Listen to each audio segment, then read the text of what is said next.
Good morning, Your Honor. Xueyi Law Counsel appearing for the applicant, Mr. Tucker. Your Honor, the defense seeking a pretrial ruling pursuant to Section 590AA of the Criminal Code to have certain Crown evidence to be excluded from trial. Mr. Tucker is charged on several offenses, including trafficking in heroin pursuant to Section 5 of the Drugs Misuse Act and the possession of more than 2 grams of heroin pursuant to Section 9 of the Drugs Misuse Act. It is our contention that the evidence obtained against the applicant in search of Unit B52 at the XYZ storage facility at Aspley on the 5th of July 2023 should be excluded from trial, including the 110 grams of heroin and a cardboard box containing DVD copies of the film Transporting and other items in relation to the film. Our submissions are as follows. First, the cardboard box containing items in relation to the film Transporting are not admissible as they are not relevant. In Goldsmith, it was held that evidence is relevant if it could rationally affect, directly or indirectly, the assessment of the probability of the existence of a affecting issue in the proceedings. Mr. Tucker is indicted for unlawfully trafficking a dangerous drug and unlawfully possessing a dangerous drug. None of the items in the cardboard box are relevant to the vexing issue of those two offenses. Other evidence obtained from the search should also be excluded from trial by the court exercising the exclusionary discretion as they were not obtained lawfully. The power to search the shed is derived from the Police Powers and Responsibilities Act, or the PPRA. It is our contention that the search conducted by the police under the warrant was not in compliance with the PPRA and therefore was not properly authorized by the PPRA. Section 150 of the PPRA provides that a police officer can apply for a warrant to enter and search a place to obtain evidence of the commission of an offense or to find prohibited items at the place. Section 151 of the PPRA provides that a search warrant may be issued only if the issuer is satisfied that there are reasonable grounds for suspecting the evidence or property mentioned in Section 150 is either at the place or will be taken to the place within the next 72 hours. On the facts in this case, Detective Sergeant Anderson applied to a magistrate to authorize the issuance of the search warrant on the 3rd of July.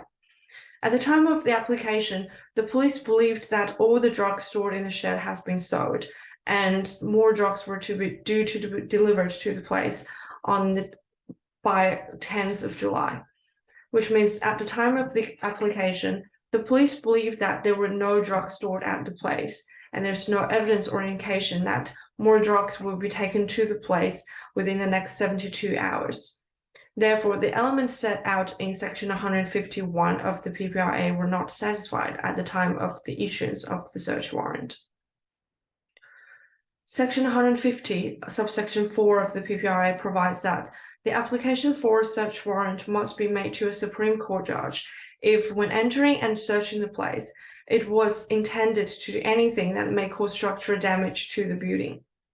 Section 157, subsection 3, provides that the police officer has the power to do anything at the relevant place that may cause structural damage to a building under a search warrant, only if the search warrant has authorized the exercise of the power and is issued by a Supreme Court judge.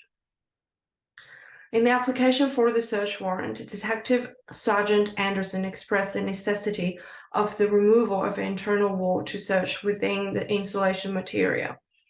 During the search, the police demolished the internal supporting wall, which may cause structural damage to the building. The evidence obtained from the search, the 110 grams of heroin, was found in the wall cavity as a result of demolishing the internal supporting wall.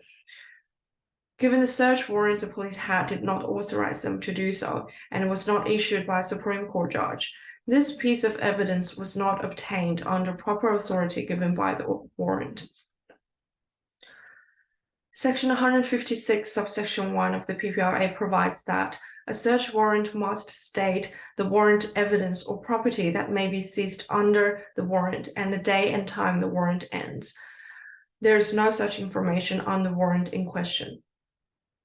Section 158, subsection 1 of the PPRA provides that if a police officer executes a search warrant for property that's occupied, they need to leave a copy in a conspicuous place.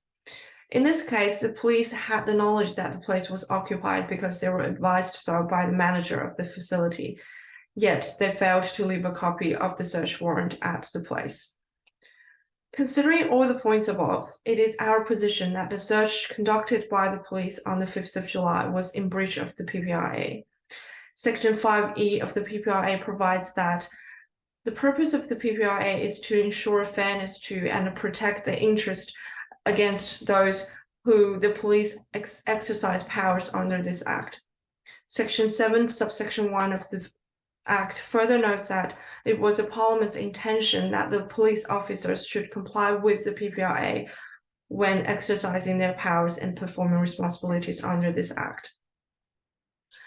With respect to the breach and the purpose of this Act, we believe the search conducted by the police at the property was not under proper authority by the warrant, and we ask that the court exercise public policy discretion as confirmed in Bonnie and Cross and exclude the evidence obtained in the search from trial. Unless there's anything further, Your Honor, those are the applicant's submissions.